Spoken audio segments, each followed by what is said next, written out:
اعوذ باللہ من الشیطان الرجیم بسم اللہ الرحمن الرحیم عزیز طلباء و طالبات السلام علیکم ورحمۃ اللہ وبرکاتہ۔ آج ہمارا دوسرا لیکچر ہے ایفا عہد کے حوالے سے۔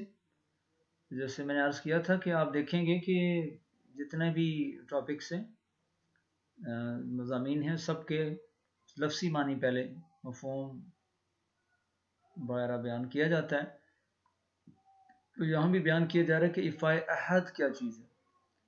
وعدے اور عہد کو پابندی سے ادا کرنا ایفا عہد کہلاتا ہے۔ دیکھیں عہد وعدہ ایک ہی چیز ہے، میں اس پر کوئی بہت باریکی چیزیں بیان کرنے کی ضرورت نہیں ہے، تو دونوں ایک ہی چیز ہے تقریباً۔ اور ایفا کا مطلب ہوتا ہے پورا کرنا، یعنی اگر کوئی قول قرار کیا جائے تو اس کو پوری طرح نبھایا جائے، اور اس کے لیے کتنی بڑی قربانی دینی پڑے۔ اب ضروری نہیں کہ آپ معاہدہ لکھنے بیٹھیں گے، کوئی جناب پیپر ہوگا، تحریر ہوگی، سرکاری سٹامپ پیپر نکالا جائے گا، نوٹری پبلک والا اسے ٹیسٹ کرے گا، عدالت کی مہر لگے گی تو وہ جا کے معاہدہ ہوگا۔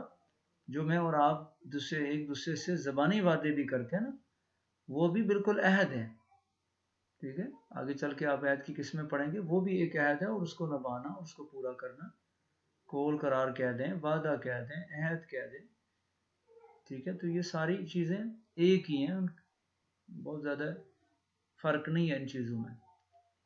تو ہمارا دین یہ کہتا ہے کہ جو بھی آپ قول قرار کریں اس کو پوری طرح نبھایا جائے، خواہ اس کے لیے کتنی ہی بڑی قربانی دینی پڑے۔ آگے چل کے ابھی آپ واقعہ نبی صلی اللہ علیہ وسلم کا پڑھیں گے کہ کتنی بڑی قربانی دی۔ 3 دن تک ایک بندے کا انتظار ہے، 3 دن تک۔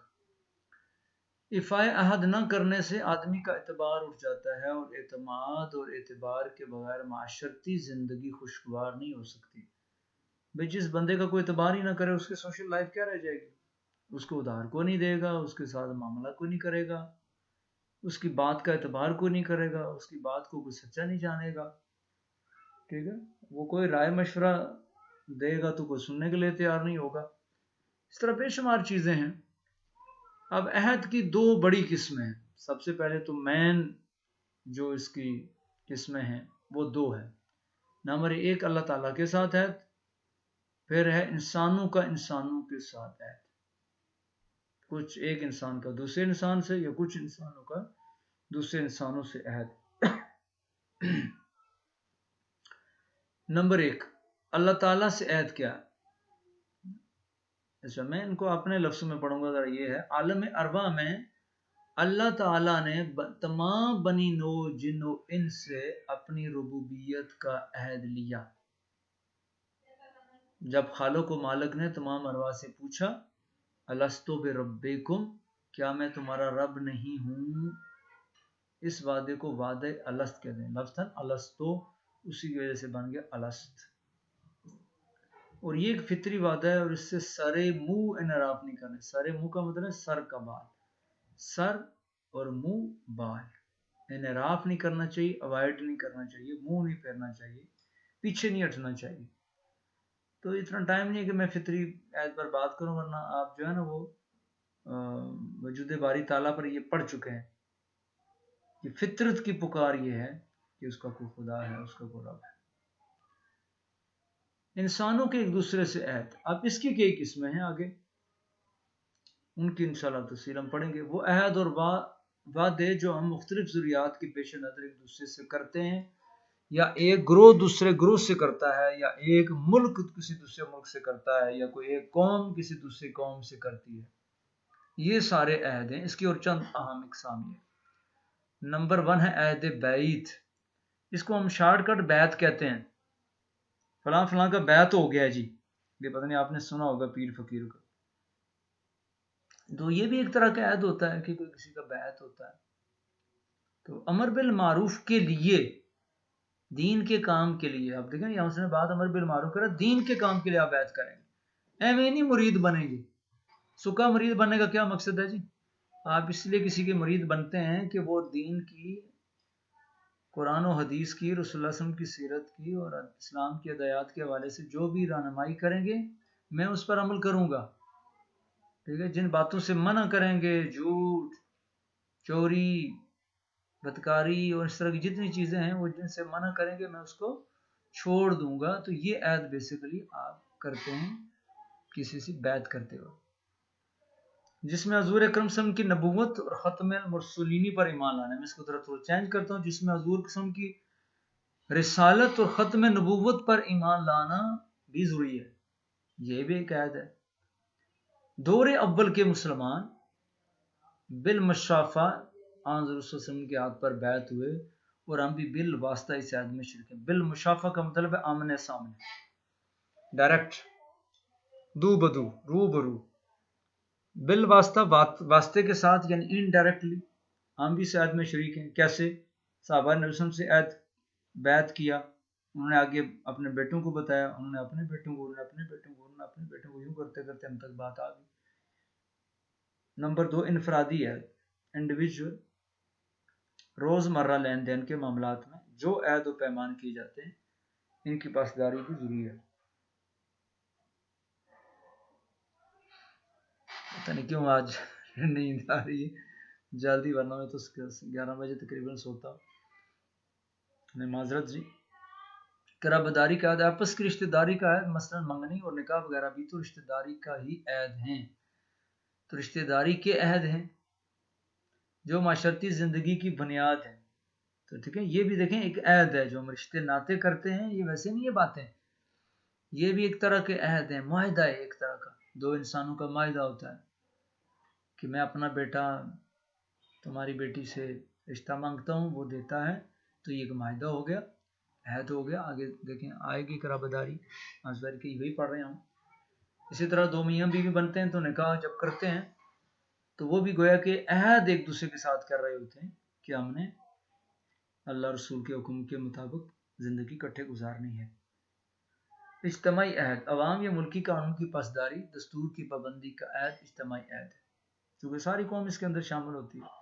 اس عہد کو جو پورا نہیں کرتا وہ سزا کا مستحق ٹھہرایا جاتا ہے. جنگی اور بین الاقوامی عہد، جنگ و جدل کے نتیجہ میں بعض معاہدات جنم لیتے ہیں، لہذا امن و سکون کی حاصل کرنے کے لیے ان معاہدات پر عمل کرنا چاہیے. یہ آپ لکھ لیجئے گا اپنے نوٹ پہ، ٹھیک ہے جی. اقتصادی، اب دوسرا میں کہتا ہوں بین الاقوامی عہد.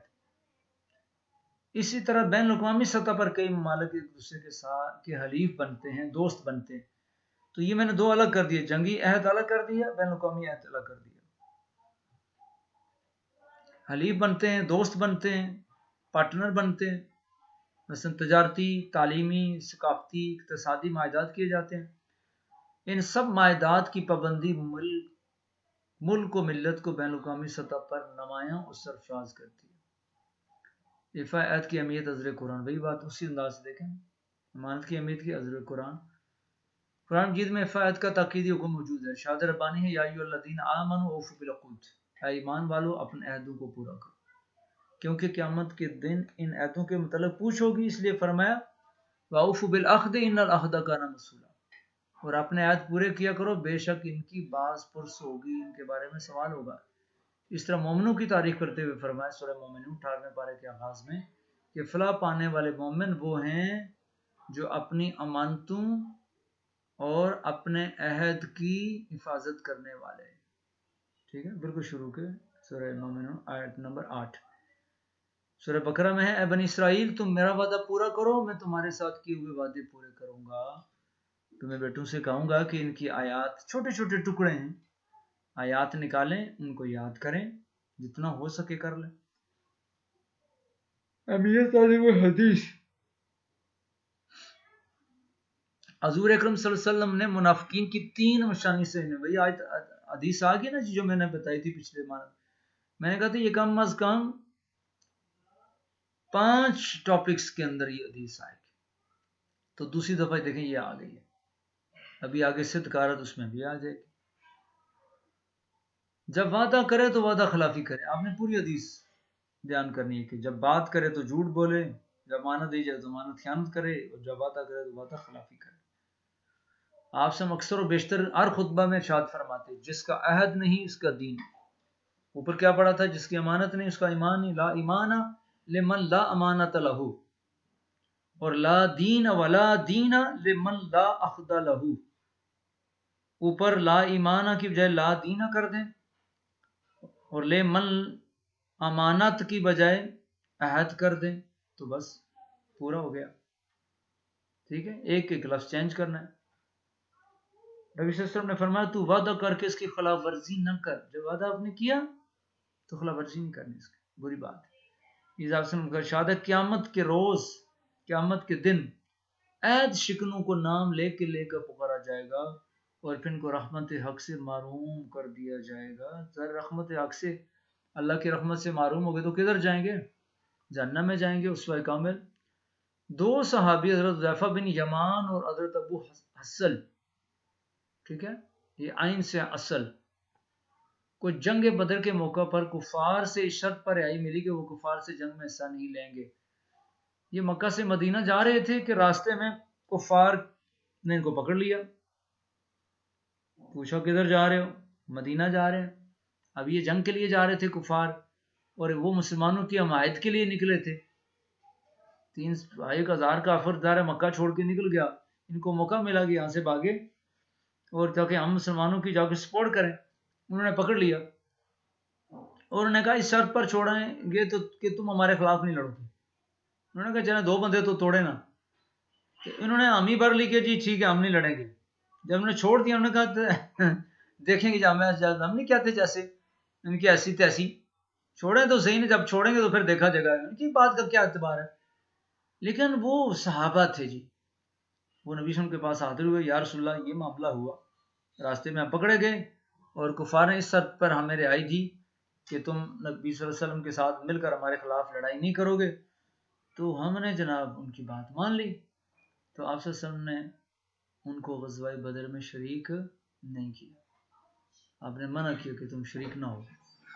تم لوگ مشرکین مکہ سے کیے گئے وعدے کو نبھاؤ اور رفع عہد ہر حال میں ہونا چاہیے. یہ بات نبی صلی اللہ علیہ وسلم نے فرمائی. اس کا مشہور معاہدہ تھا صلح حدیبیہ کا. اس موقع پہ صلح حدیبیہ کے موقع پہ حضرت ابو جندر کو قریش کے حوالے کر کے چلے آنا رفع عہد ہی تو تھا. اس طرح حضرت ابو بصیر کو مکہ والوں کے حوالے کر دینا بھی رفع عہد کی ایک سنہری مثال ہے. تو یہ 2 واقعات ہیں، میں کلاس میں کبھی سناؤں گا آپ کو. اس طرح شاہ روم، جو روم کا بادشاہ تھا ہرقل، اس کے دربار میں ابو سفیان سے بھی اس نے پوچھا تھا کہ یہ جو نبی ہے یہ کیا کرتا ہے، وعدہ پورا کرتا ہے کہ نہیں کرتا؟ انہوں نے کہا جی کرتا تو ہے. عبداللہ بن عمار نے حضور صلی اللہ علیہ وسلم کو کچھ رقم ادا کرنی تھی. عرض کی کہ آپ انتظار فرمائیں، میں رقم لے کر آتا ہوں، ابھی آتا ہوں. اور گھر جا کر میری طرح بھول گئے بیچارے. 3 دن بعد اچانک یاد آیا، او میں نے تو اللہ کے رسول کو وہاں کھڑا کیا تھا. دوڑے ہوئے حاضر خدمت ہوئے اور مدد کی. یا رسول اللہ میں نے آپ کو بڑا پریشان کیا اور تنگ کیا. آپ نے فرمایا اللہ کے بندے تم نے مجھے مشقت میں ڈال دی، میں 3 دن سے تمہارا اس جگہ انتظار کر رہا ہوں. یہ ہے وعدے کی پاسداری. وہ بندہ جا کے بھول گیا اور ہم تو ہوتے تو 10-15 منٹ، آدھا گھنٹہ انتظار کرتے اور نکل آتے. تو اللہ کے رسول اتنی اذیت اٹھائی آپ نے کہ 3 دن تک وہاں انتظار کیا. تو اللہ حافظ جی، اس کو یاد کرنا ہے. اللہ حافظ.